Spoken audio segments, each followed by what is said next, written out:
Hello hall I'm சாரா. சாரீக்கு ஓர் அடிக்கிறது எப்படின்னு பார்க்கலாம். காட்டன் சாரீ ஈஸியாக இருக்கும், பட்டு சாரியும் ஈஸியாக இருக்கும் ஓர் அடிக்க. ஆனால் இந்த சிஃபான் சாரீ, ஜார்ஜெட், அதுக்கப்புறம் கிரேப் சில்க்கு, இன்னும் லேஸாக இருக்கும் அந்த மாதிரி கிளாத் எல்லாமே, இந்த ஜிம்மிச்சூ அந்த மாதிரி கிளாத் எல்லாமே ஓர் அடிக்கிறது வந்து ரொம்ப கஷ்டம். நம்ம ஒரு பக்கம் ஓர் அடித்து வச்சோன்னா அது ஒரு பக்கமாக இருக்கும். அதாவது இடுப்பில் சொருகும்போது கீழே பார்த்தா ஸ்ட்ரைட்டாக இருக்கணும், அப்படி இருக்காது. ஒரு மாதிரி உருண்டு இருக்கும், இல்லை கிராஸாக அந்த மாதிரி இருக்கும். இது எப்படி நம்ம நீட்டாக இன்றைக்கி தைக்கிறதுன்னு பார்க்கலாம். முடிஞ்ச வரைக்குமே சாரியோட ஒரு பக்கத்தை நல்லா விரிச்சிட்டு அதுக்கப்புறம் அன்னியவனாக இருந்தால் ஃபஸ்ட்டு கட் பண்ணிக்குவோங்க. ஏன் சொல்கிறேன் அப்படின்னா, நம்ம அன்னியவனாக இருக்குன்னு தெரியாமையே அடிச்சிடுவோம். அப்போ வந்து ஒரு மாதிரி உருண்டு வரும், எல்லாம் கிராஸாக அந்த மாதிரி இருக்கும். இந்த சாரியில் ப்ளவுஸ் பிட் கட் பண்ணும்போதே அன்னியவனாக தான் கட் பண்ணி இருக்கும். ஒரு மாதிரி எப்படி சொல்கிறது, அதில் பார்ட்ரு மட்டும் இருக்கும், அந்த பார்டர் அப்படியே யூ ஷேப்பில் வந்த மாதிரி இருக்கும் உள் சைடாக. இப்போ பார்த்தீங்கன்னாலும் தெரியும், நல்லா கீழே பக்கம் நல்லா கிராஸ் வந்துருக்கு. ஆனால் பார்ட்ரு பாருங்களேன், மேலே போக போக கம்மியாயிட்டே வருது. அந்த 3 கோடு இருக்க எல்லோ கலரில் இப்படி இருக்குது. நம்ம அதுக்கேற்ற மாதிரி நம்ம கட் பண்ண அப்படின்னா அந்த பார்டர் டிசைன் வந்து போயிடும். ஒரு சில சாரியில் அந்த பார்டர் அந்த டிசைன் இருக்காது, ஒரு சில சாரியில் இருக்கும். கிரேப் சில்க்லாம் கண்டிப்பாக இருக்கும், அது வந்து பிரிண்ட் தானே, அதனால் கண்டிப்பாக இருக்கும். ப்ளைன் சாரியில் இருக்காது. இப்போ நல்லா பார்த்திங்கன்னா, இப்போ நான் இந்த ஸ்ட்ரெயிட்டாக இந்த 3 கோடு இருக்குல்ல, இது நேராக பக்கத்தில் 4 இன்ச்சு விட்டுட்டே நான் கட் பண்ணேன் அப்படின்னா ஒரு மாதிரி யூ மாதிரி ஆகிடும். அதை நமக்கு தைக்க முடியாது, தைச்சாலும் நீட்டாக இருக்காது. எந்த பக்கம் வந்து எக்ஸ்ட்ரா இருக்குது அப்படின்னு பார்த்துட்டு அதுக்கேற்ற மாதிரி கட் பண்ணிட்டு வரேன். ஏன்னா அந்த சாரியை அப்படி தான், எப்படி நம்ம இது பண்ணாலும் இப்படி தான் இருக்கும். ஒன்று டிசைன் வந்து உள்ளே போயிடும், ப்ராப்பராக வெளியே இருக்காது, அப்படி தான் இருக்கும். ஆனாலும் நம்ம ஸ்ட்ரெயிட்டாக பார்த்து அதுக்கேற்ற மாதிரி தைச்சிட்டு வரணும்.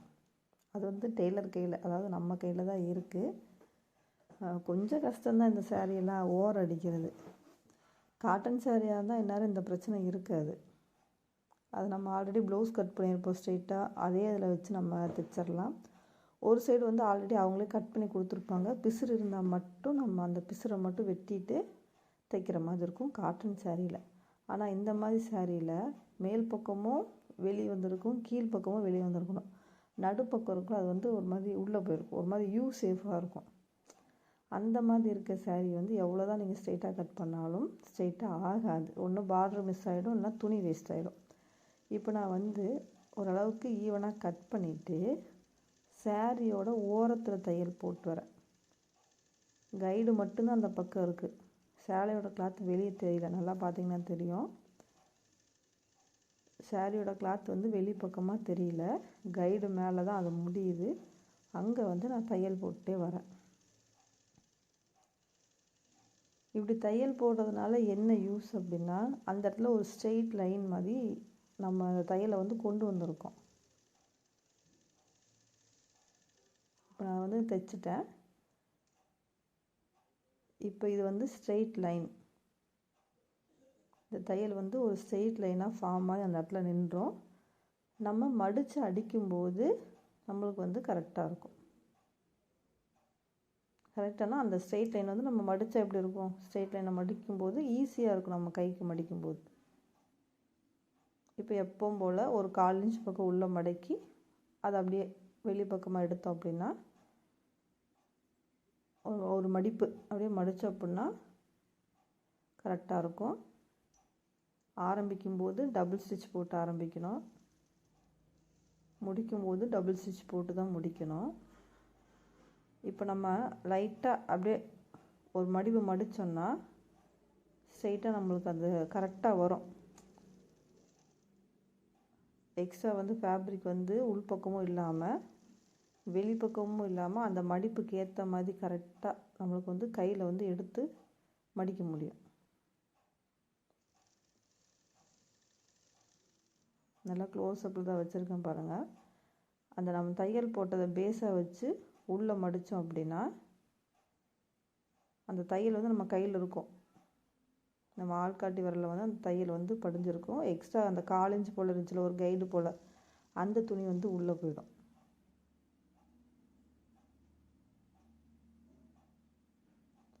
நம்ம எக்ஸ்ட்ரா வெளிப்பக்கமாக துணி விட்டுருந்தோம் அப்படின்னா அது ரொம்ப கசகசன்னு இருக்கும். அந்த கைடு அளவுக்கே தைச்சிட்டு வந்தால் கரெக்டாக இருக்கும்.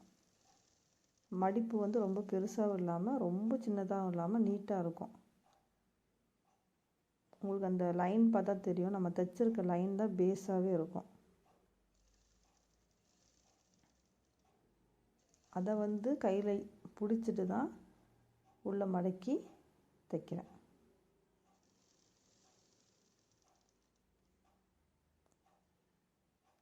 ரொம்ப ரிஸ்க் எடுத்து நான் எப்படி தைச்சாலும் வர மாட்டேது. ஒருத்தவங்க பிரிச்சுக்கிட்டே இருப்பாங்க, பிரித்து கட் பண்ணிகிட்டே இருப்பாங்க. அதாவது பிகினர்ஸ் எல்லாமே ரொம்ப கஷ்டம். சாரியோட லென்த்து வந்து அந்த நீளம் குறைஞ்சிக்கிட்டே வரும். அப்புறம் வந்து கஷ்டம். என்னதான் இருந்தாலும் அது ஒரு டென்ஷன் மாதிரி ஆகிடும் நம்மளுக்கு. என்னடா கரெக்டாக வர மாட்டேங்குது அப்படின்னு சொல்லிட்டு இந்த தைக்கிற விஷயத்தில் 1000 டென்ஷன் வரும். அதில் இது ஒரு டென்ஷன். அதனால் முடிஞ்ச வரைக்குமே இந்த வீடியோ பார்த்து ட்ரை பண்ணுங்கள். ஈஸியாக இருக்கும். ரொம்ப டென்ஷன்லாம் ஆக வேண்டாம். ஈஸியாக 1000 மெத்தட் இருக்குது. அதை ஒன்று ஒன்றா ஃபாலோ பண்ணிங்கன்னா தெரிஞ்சிருச்சு அப்படின்னா நம்ம ஈஸியாக நம்ம பண்ணிக்கலாம். தெரியாமல் இருக்கங்காட்டி தான் நமக்கு டென்ஷனாக இருக்குது. இந்த மெத்தட் வந்து அந்தளவுக்கு யாரும் யூஸ் பண்ண மாட்டாங்க, யூஸ் பண்ணாலும் சொல்ல மாட்டாங்க. அதனால் நம்ம தான் பார்த்து கற்றுக்கணும். நிறைய விஷயம் இருக்குது யூடியூப்பில் பார்த்து கற்றுக்கிறதுக்கு. டெய்லரிங் சம்மந்தமாக நிறைய வீடியோஸ் பாருங்கள். பிகினர்ஸ்க்கு வந்து நிறைய வீடியோஸ் பார்க்க தான் அவங்களோட க்ரியேட்டிவிட்டி அதிகமாகும், தைக்கிறதுக்கும் இன்ட்ரெஸ்ட் வந்து அதிகமாகும். நான் தைக்க ஆரம்பித்த புதுசில் இந்த மாதிரி நைட்டி அடிக்கிறது, சாரிக்கு ஓரம் அடிக்கிறது, லுங்கி, அப்படி ஏதாவது ஒரு கிழிஞ்ச துணி, அப்படி தான் நானும் ஸ்டார்ட் பண்ணேன். ஏன்னா வந்து நம்ம டெய்லர் அதுவும் புதுசாக கற்றுக்குறோம் அப்படின்னா நம்மக்கிட்ட தான் எல்லாமே வேலை வாங்குவாங்க. அவங்களோட பழைய துணி முதற்கொண்டு நம்ம அடித்து தர மாதிரி தான் இருக்கும். ஏன்னா நம்மளுக்கு கஸ்டமர் முக்கியம். அவங்களால தான் நம்மளுக்கு ஒரு ப்ளவுஸ் வரும், அவங்களால தான் நம்ம டெவலப் ஆகுவோம் நம்ம மனசார நினச்சிருப்போம். ஆனால் கடைசி வரைக்கும் என்னன்றுவாங்க, நம்மளை அந்த போய்ட்டு கிழிஞ்ச துணி கொடுத்தாலும் தைச்சி தரோம் அப்படின்ட்டுருவாங்க. அதனால் நம்ம நிறைய விஷயம் கற்றுக்க தான் நம்ம டெவலப் ஆகும். நம்ம டெவலப் ஆனால் தான் நம்ம கஸ்டமர் நம்மளை எப்படி மதிக்கிறாங்க அப்படிங்கிறது வந்து தெரியும். முடிஞ்ச வரைக்கும் சாரீ புதுசாக இருந்தீங்கன்னா சாரீ ஓரம், லுங்கி ஓரம் அதை மட்டுமே அடித்து கொடுங்க. பழைய துணி மட்டும் வாங்கிடாதீங்க. ஏன்னா நான் வாங்கினேன், அதனால் அந்த எக்ஸ்பீரியன்ஸில் சொல்கிறேன் உங்களுக்கு. சரியா? இப்போது இந்த லாஸ்ட் வரைக்கும் வந்தாச்சு. இதுக்கப்புறம் எப்படி இருக்குது பார்த்திங்கன்னா, கீழே அந்த மொனை வெளியே இருந்த மொனை உள்பக்கமாக போயிருக்கு ஒரு 1/2 இன்ச்சு போல். அந்த நம்ம நேராக அடிச்சுட்டு வந்த தையல், அதனால் அது வந்து உள்ளே போயிருக்கு. உள்ளே போனால் ஒன்றும் பிரச்சனை இல்லை. அது வந்து மடித்து தைக்கும்போது கரெக்டாக வந்துடும். வெளியே நீட்டிகிட்டு இருந்தால் தான் நம்ம சுற்றி அதை உள்ளே அமுக்கி தைக்கிற மாதிரி இருக்கும். அது மாதிரி சுருண்டு உருண்டை அப்படியே இப்படி சுருண்டு வந்துடும். இது வந்து உள்ளே தானே போயிருக்கு, நம்ம அப்படியே மேலே வச்சு டபுள் ஸ்டிச் போட்டு முடிச்சிடலாம். அவ்வளோதான். சாரி ஓரம் வந்து அடித்தாச்சு. நான் அப்படியே தான் வீடியோ எடுத்து காட்டுறேன் பாருங்கள், எதுவும் கட் பண்ணலை, ஃபுல்லாக அப்படியே. இப்போ இந்த கார்னர் பாருங்களேன், இதை விட்டோன்னா அப்படியே ஒரு மாதிரி சுருண்டுட்டு வரும். இப்போ எவ்வளோ ஸ்ட்ரெயிட்டாக இருக்குது பார்த்தீங்களா? ஒரு மாதிரி மடித்து ஒரு மாதிரி இருக்கும், சுருண்டுக்கிட்டே. அந்த மாதிரி இல்லாமல் நீட்டாக கிடச்சிருக்கு, ஒரே அளவில் கிடச்சிருக்கு. நீங்களும் ட்ரை பண்ணி பாருங்கள். பயந்துட்டு இருக்க வேண்டாம். பிகினர்ஸ் எல்லாம் கொஞ்சம் தைக்க தெரியும் எங்களுக்கும் அப்படின்னு சொல்லிட்டு தைக்க ஸ்டார்ட் பண்ணுங்கள். எந்த டவுட்டாக இருந்தாலும் யூடியூப்பில் வந்து சர்ச் பண்ணுங்கள். உங்களுக்கு எந்த டவுட் வருதோ அதை அப்படியே டைப் பண்ணிங்கன்னா யூடியூப்பில் அதுக்கான வீடியோஸ் வந்து யாராவது ஒருத்தர் கண்டிப்பாக போட்டிருப்பாங்க. அதை பார்த்துட்டு